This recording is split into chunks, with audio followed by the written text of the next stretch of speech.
Hello, I am Dr. Varun Mittal, Senior Consultant Urology and Kidney Transplant. I am going to give you information regarding the prostate in our body. So prostate क्या है? Prostate एक अंग है जो कि सिर्फ आदमियों में पाया जाता है। प्रोस्टेट का कहाँ पे लोकेशन है, क्या काम करता है, उसके पहले मैं आपको ये बताऊंगा कि हमारे शरीर में यूरिन से संबंधित क्या क्या अंग हैं। सबसे पहले 2 किडनीज़ होती हैं जिनमें से यूरिन बनता है। उसके बाद ये यूरिन बन के दोनों पाइप के थ्रू, जिसको कि हम यूरेटर बोलते हैं, ब्लैडर में आ जाता है। ये पेशाब की थैली है जिसको कि ब्लैडर बोला जाता है। इसमें जब यूरिन इकट्ठा होता है तो ये पेशाब के रास्ते से बाहर आ जाता है जिसको कि हम यूरेथ्रा बोलते हैं। तो जो प्रोस्टेट होता है वो पेशाब की थैली और यूरेथ्रा के जंक्शन पे, मतलब कि पेशाब की थैली के मुंह पे एक अखरोट की तरह चारों तरफ से गोल शेप में होता है, जो कि पेशाब के कंट्रोल मैकेनिज़्म में हेल्प करता है।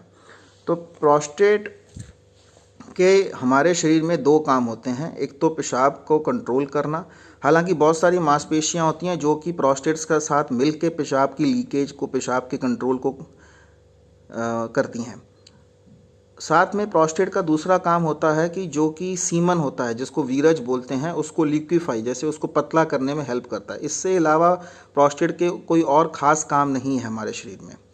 तो पर फिर प्रोस्टेट इतना लोग क्यों बात करते हैं? तो प्रोस्टेट का ये है कि जैसे जैसे एज बढ़ती है, जैसे किसी भी आदमी की एज बढ़ती है तो उसमें जो टेस्टोस्टेरोन हार्मोन होता है उसके लेवल्स ऊपर नीचे होते रहते हैं। तो उस लेवल्स की वजह से उसकी ग्रोथ भी ऊपर नीचे होती रहती है।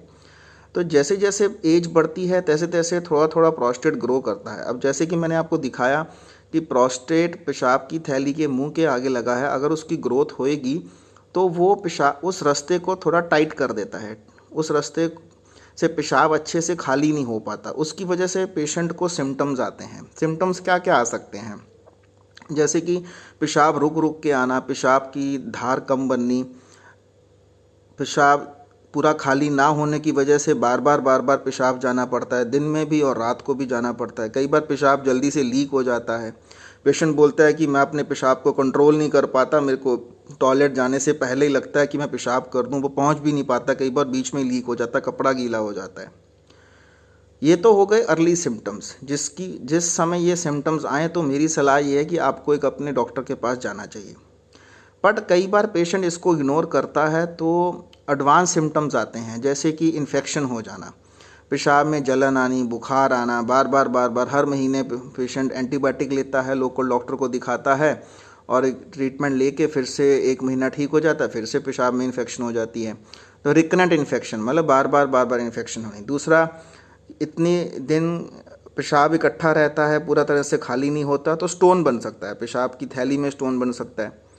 अब क्योंकि पेशाब पूरी तरह से आगे नहीं जा रहा है तो पेशाब एक पानी है, तो पानी का तो ये होता है कि जिस तरफ उसको रास्ता मिलता है उसी तरफ जाता है, तो वो बैक प्रेशर, मतलब कि पेशाब की थैली से वापस किडनी की तरफ जाना शुरू करता है, जिस समय किडनी का फंक्शन भी कम हो सकता है, किडनी की इन्फेक्शन हो सकती है, किडनी में स्टोन्स हो सकते हैं। जैसे कि मैं अभी आपको डायग्राम दिखाऊंगा।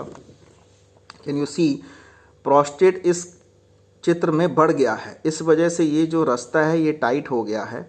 उस वजह से पेशाब की थैली का जो यूरिन है वो पूरी तरह से खाली होके इधर नहीं जा रहा बल्कि ऊपर की तरफ जा रहा है। उससे दोनों गुर्दों में सूजन आई है और दोनों गुर्दे पहले के मुकाबले थोड़े से फूल गए हैं, जिसमें स्वेलिंग आ गई, इसको हाइड्रोनेफ्रोसिस बोलते हैं। इस स्वेलिंग की वजह से हमारे गुर्दे खराब हो सकते हैं। तो इसमें अब पहले तो हो गया अर्ली सिम्टम, फिर हो गया एडवांस सिम्टम। तो अब अगर किसी भी स्टेज में आप डॉक्टर के पास जाएंगे तो डॉक्टर आपसे कुछ चंद सवाल करेगा, आपको एग्जामिनेशन करेगा और उसके बाद कुछ टेस्ट करेगा, जिससे ये पता लगेगा कि आपको प्रोस्टेट की एक्टिव प्रॉब्लम है या नहीं है। तो उसमें बेसिक टेस्ट होते हैं। एक तो यूरिन का टेस्ट, ये देखने के लिए कि इन्फेक्शन है या नहीं है। दूसरा, एक अल्ट्रासाउंड जिसमें प्रोस्टेट का साइज़ पता लगता है, प्रेजेंट स्टेटस क्या है ब्लैडर का, किडनी का, कोई स्टोन तो नहीं बना है। उसके बाद एक यूरोफ्लोमेट्री करके टेस्ट होता है, जिससे कि हम पेशाब की धार को नापते हैं कि कितना पेशाब पूरा निकला और कितना पेशाब अंदर रह गया, जिसको हम पोस्ट वॉइड रेजिडुअल यूरिन बोलते हैं। ये तो हो गया बेसिक टेस्ट। इसके बाद एक स्पेशल टेस्ट होता है जो कि सिर्फ और सिर्फ प्रोस्टेट के लिए ही सीमित टेस्ट है, जिसको बोलते हैं PSA। I repeat, PSA, prostate specific antigen. ये टेस्ट नॉर्मली क्या है, PSA क्या है? PSA प्रोस्टेट की एक नॉर्मल सिक्रीशन है जो कि ब्लड में आती है और उसका एक लेवल लेबॉर्ट्री से मिला है जिसकी वैल्यू 0 से 4 है। अगर किसी का PSA 4 से बड़ा है तो इसका मतलब प्रोस्टेट में प्रॉब्लम है। प्रोस्टेट में प्रॉब्लम दो प्रकार से हो सकती है, इन्फेक्शन हो सकती है या फिर दूसरा कारण जो कि बहुत इंपॉर्टेंट कारण है वो है प्रोस्टेट कैंसर। तो PSA से हम लोग ये अंदाज़ा लगाते हैं कि प्रोस्टेट में प्रॉब्लम है, क्या इस पेशेंट को प्रोस्टेट इन्फेक्शन है या प्रोस्टेट का कैंसर है। हालांकि अगर तो क्लियर कट इन्फेक्शन है तो हम PSA नहीं कराते हैं, बट अगर क्लियर कट इन्फेक्शन नहीं है तो PSA कराया जाता है, जिससे कि पता चलता है कि कैंसर है या नहीं है। अब अगर PSA 4 से ज़्यादा है तो कैंसर हो सकता है। उसके लिए आगे टेस्ट किए जाते हैं, MRI करी जाती है, जिससे ये देखा जाता है कि प्रोस्टेट का जो अगर कैंसर है तो कहाँ तक है। अगर प्रोस्टेट का कैंसर MRI में शक आता है तो फिर एक बायोप्सी जो कि सुई मार के जांच करते हैं हम प्रोस्टेट में, उससे पता 100% लग जाता है कि कैंसर है या नहीं है। फिर उस हिसाब से उसका इलाज किया जाता है। ये मैं आपको एक बेसिक फ्लो चार्ट बताता हूँ। ये PSA है। PSA की नॉर्मल वैल्यू 0 से 4 होती है।